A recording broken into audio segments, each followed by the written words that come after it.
चलिए अब हमारा टॉपिक है, अब इसमें क्या दिया हुआ है, रेंट पेड और payable to A partner.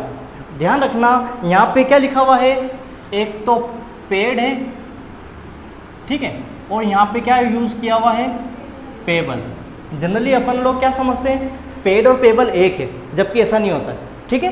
Paid अलग है और पेबल अलग है। मतलब अगर रेंट पे किया जा रहा है तो अपन पेड बोलेंगे, और अगर रेंट ड्यू है, बाकी है, तो उसको अपन बोलेंगे पेबल।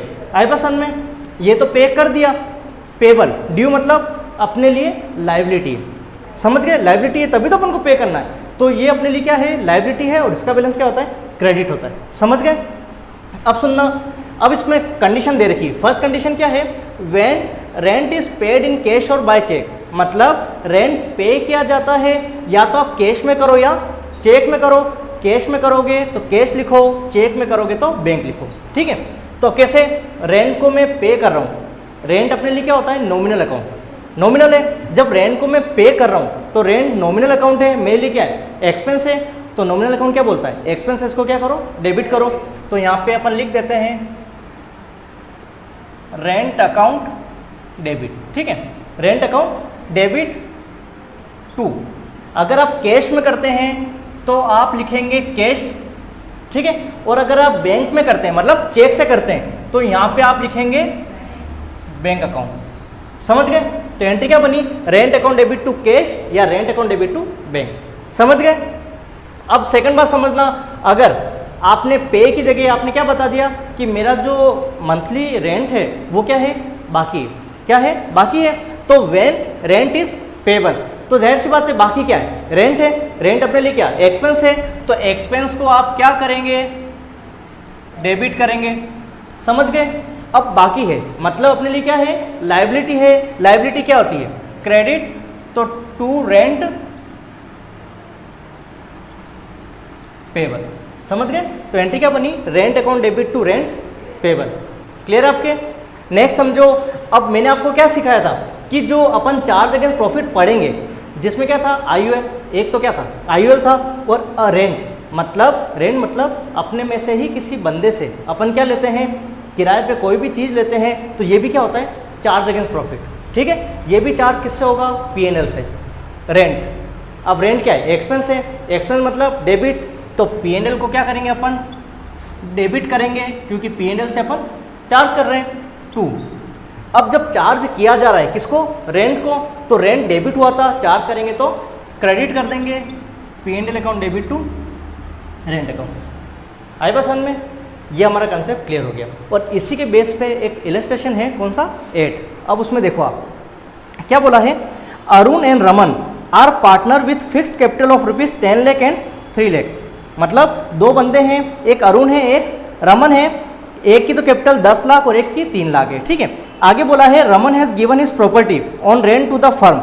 रमन जो है उसकी प्रॉपर्टी किसको देता है, फर्म को देता है। कब दे रहा है, 1 अप्रैल को, ठीक है। अपने में से ही कोई बंदा फर्म को क्या दे रहा है, रेंट पे दे रहा है, तो मतलब क्या हो गया, अपने चार्ज अगेंस्ट प्रॉफिट वाली बात आ गई, ठीक है। 1 अप्रैल को दे रहा है और मंथली रेंट कितना है, 5000। फिर आगे बोला है, the firm paid him rent from April 2023 to February 2024। अप्रैल से फरवरी तक का, समझ रहे हो, वो पेमेंट कर रहा है कब, बाय चेक ऑन 1 मार्च 2024। 1 मार्च को क्या कर रहा है, वो पेमेंट कर रहा है, ठीक है। फिर बोला है, rent for the month of March was yet to be paid, ठीक है। अब आगे का अभी पेमेंट नहीं किया गया, कोई दिक्कत वाली बात नहीं, ठीक है। अब सुनना, 1 मार्च को पेमेंट कर रहा है, तो अपन यहाँ क्या लिखेंगे, 2024 1 मार्च। अभी अपन ने सीखा था, जब पेमेंट करते हैं तो रेंट एक्सपेंस है, उसको क्या करो, डेबिट करो, रेंट अकाउंट डेबिट, ठीक है। कैश में या बैंक में, देख लो किस में कर रहा है, चेक से कर रहा है ना, तो rent account debit to bank. आगे पर्सन में, अब आप सुनो, अपन यहाँ पे थोड़ा सा वर्किंग नोट कर लेते हैं,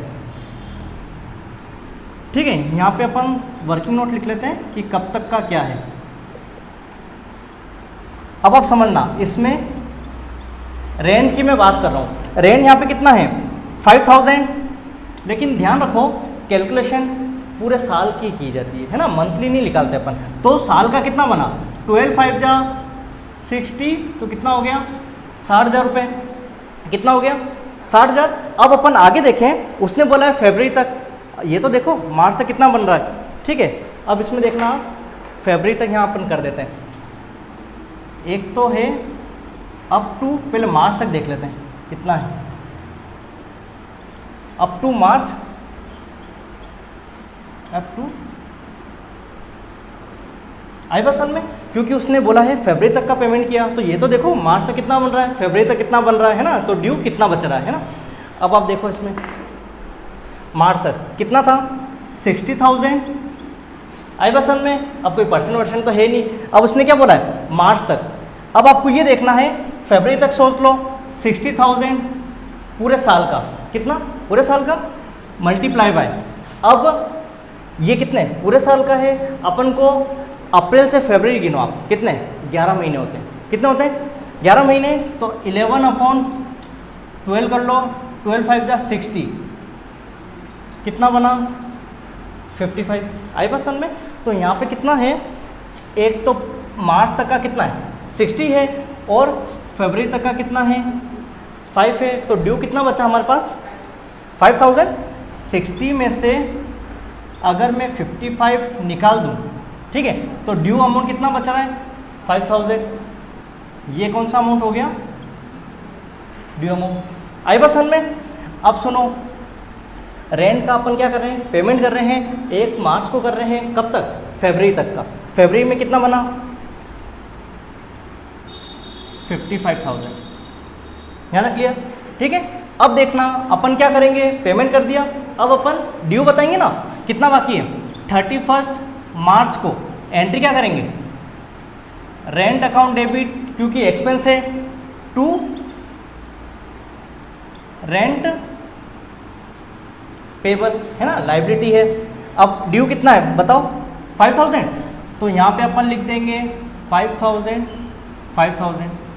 आगे पास में, ठीक है। ये तो कौन सी एंट्री होगी अपनी सेकंड। अब थर्ड एंट्री में क्या बोला है आपको पता होगा, रेंट, रेंट क्या होता है एक्सपेंस है, चार्ज अगेंस्ट प्रॉफिट, किससे चार्ज होगा P&L से, तो 31 मार्च को एंट्री क्या करेंगे P&L अकाउंट डेबिट, ठीक है। टू, जब रेंट अपन ने ड्यू था डेबिट किया था, ठीक है, अब अपन चार्ज कर रहे हैं तो टू रेंट क्रेडिट कर दो।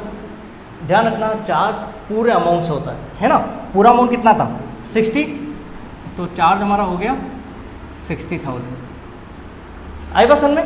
तो ये हमारा कंसेप्ट क्लियर।